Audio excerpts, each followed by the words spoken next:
বাবা মায়ের কাছে সন্তানের জন্মদিন বলা যেতে পারে সকল উৎসবের থেকে অনেক বড় কিছু। হুগলির আরামবাগের এক দম্পতির একমাত্র ছেলের জন্মদিন পালন করলেন গতকাল সন্ধ্যায় আশা বৃদ্ধাশ্রমে আবাসিকদের সাথে। বিভিন্ন উৎসবের দিনে যাদের কথা মনেই পড়ে না কারোর, সেই আবাসিকদের নিয়ে জন্মদিন পালন করলেন সুদীপ সরকার ও তার স্ত্রী তনুশ্রী সরকার।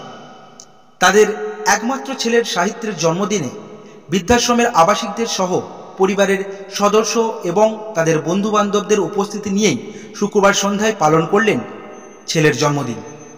কেক কেটে খাইয়ে দিলেন বৃদ্ধাশ্রমের বসবাসকারীদের। সাহিত্যের বাবা পেশায় স্কুল শিক্ষক এবং তার মা আরামবাগ মেডিকেল কলেজ ও হাসপাতালের নার্স। এদিন ছেলের মঙ্গল কামনায় বৃদ্ধাশ্রমের আবাসিকদের তারা বেছে নিলেন। উল্লেখ্য, যে কোনো অনুষ্ঠানে সকলে হাতে উপহার নিয়ে প্রবেশ করা অতিথিদের দেখতে পছন্দ করেন অনেক মানুষ। সে জায়গায় ওই দম্পতি ছেলের জন্মদিনের পরিবেশটাকেই বৃদ্ধাশ্রমে নিয়ে চলে গেলেন। কেক কাটার পাশাপাশি আবাসিকদের জন্য রাতের আহারের ব্যবস্থা করেছিলেন ওই দম্পতি। আবাসিকরা ছোট সাহিত্যকে সকলেই আশীর্বাদ করেন। সাহিত্য পড়াশোনা করছে আরামবাগের একটি ইংরেজি মাধ্যম স্কুলে, ষষ্ঠ শ্রেণীতে পড়ে। দম্পতির এই উদ্যোগকে সাধুবাদ জানিয়েছেন এলাকাবাসী। জানা গেছে ওই দম্পতি বাড়ি আরামবাগ পৌরসভার 4 নম্বর ওয়ার্ডের হেড পোস্ট অফিসের সংলগ্ন।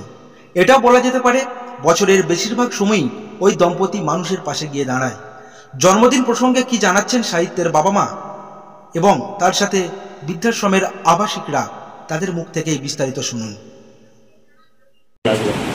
খুবই ভালো, কারণ হচ্ছে এরকম একটা পরিবেশে এতজনের মানে বড়দের আশীর্বাদ পাওয়া, এটা একটা ভীষণ বড় ব্যাপার। ওর জন্মদিন আরও একবার করা হয় তখন তো বাড়ির সবাই থাকবে, কিন্তু এটা এমন একটা দিন পড়েছে, মানে বাংলার তারিখ এবং ইংরাজি তারিখ দুটো এক, পুরো 12 বছর পূর্ণ হলো। একটা খুব ভালো একটা সময় আর কি, বা ভালো একটা দিন। সেই জন্য আমরা ঠিক করেছিলাম যে এখানেই করবো। এই বৃদ্ধাশ্রম সম্বন্ধে আমরা আগেও জেনেছি। আমার হাজব্যান্ড যেহেতু টিচারই করেন, উনিও অনেকবার বিভিন্ন প্রোগ্রাম এখানে এসেছেন, এখানের অভিজ্ঞতা উনি শেয়ার করেছেন। তো তখন থেকে আমাদের ইচ্ছা একটা ছিল আর কি যে করবো। তো লাকিলি এবছর আমাদের সেটা করা সম্ভব হয়েছে। আমার নাম তনুশ্রী পাত্র, হাজব্যান্ডের নাম সুদীপ সরকার। বাড়ি আরামবাগ। আশ্রমে কেন? আজকে হচ্ছে যে আমার একমাত্র ছেলে সাহিত্য, তার হচ্ছে যে 12তম জন্মদিন। তা আমার অনেকদিন থেকে ইচ্ছা ছিল যে বৃদ্ধাশ্রমে একটা প্রোগ্রাম করার। এই 1.5 বছর হলো আমার মা মারা গেছে, বাবা তো আগেই মারা গেছে। তা ওই একাকিত্ব একটা এনাদের সঙ্গে থেকে একটা যে অনুষ্ঠান করব, এটা আমার খুবই ইচ্ছা ছিল। যাই হোক, আজকে আমার সেই সুযোগটা হয়েছে, সেই সুযোগটা আমি সেইভাবেই পালন করছি।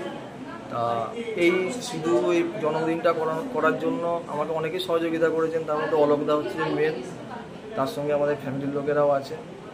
তা এটা করতে পেরে আমি খুব খুশি। আপনার পরিচয়? আমি হচ্ছে একজন প্রাইমারি টিচার। আমার নাম সুদীপ সরকার। বাড়ি আরামবাগ, ওয়ার্ড নম্বর 4। জন্মদিন পালন করতে কীরকম লাগছে?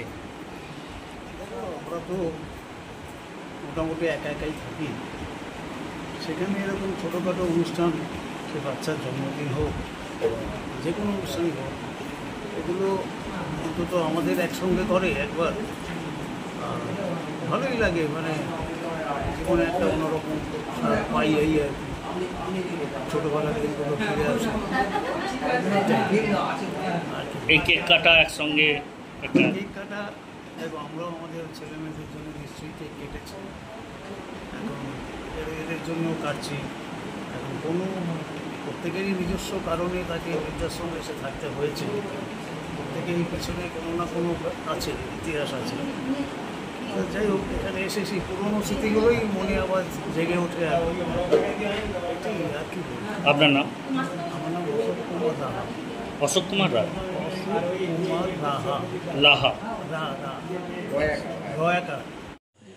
ফার্স্টই বলি, আমার আশ্রম নয়, আশ্রমটা হচ্ছে আমাদের আরামবাগবাসী সবার।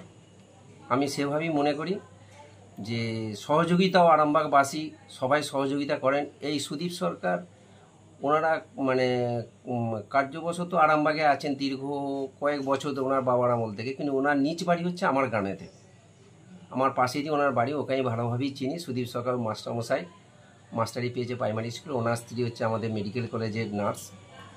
আর ওনার সঙ্গে আমার যথারীতি পরিচয় অনেক দিনই আছে, কিন্তু উনি যে আজ আমাদের কাছে এসে যে বৃদ্ধাশ্রমে যে ওনার ছেলের জন্মদিন পালন করছেন, আমাদের তো ভালো লাগছেই, আমাদের আবাসিকরা তাদেরও খুব মনে আনন্দ যে এই জিনিসটা হচ্ছে, খুব ভালো হচ্ছে এটা। কতজন আবাসিক আছে আমার কাছে এখন আবাসিক আছে 21 জন। আজকে কি আছে এরপর প্রোগ্রাম?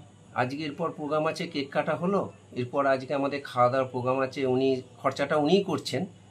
তা ফার্স্টে আমাদের আছে কচুরি দেওয়া হবে, ছোলার ডাল, পনির তরকারি, চাটনি, বোঁদে আর সন্দেশ। আপনার নাম? আমার নাম হচ্ছে অলোক কুমার ঘোষ, আমি এখানকার চার্জে আছি।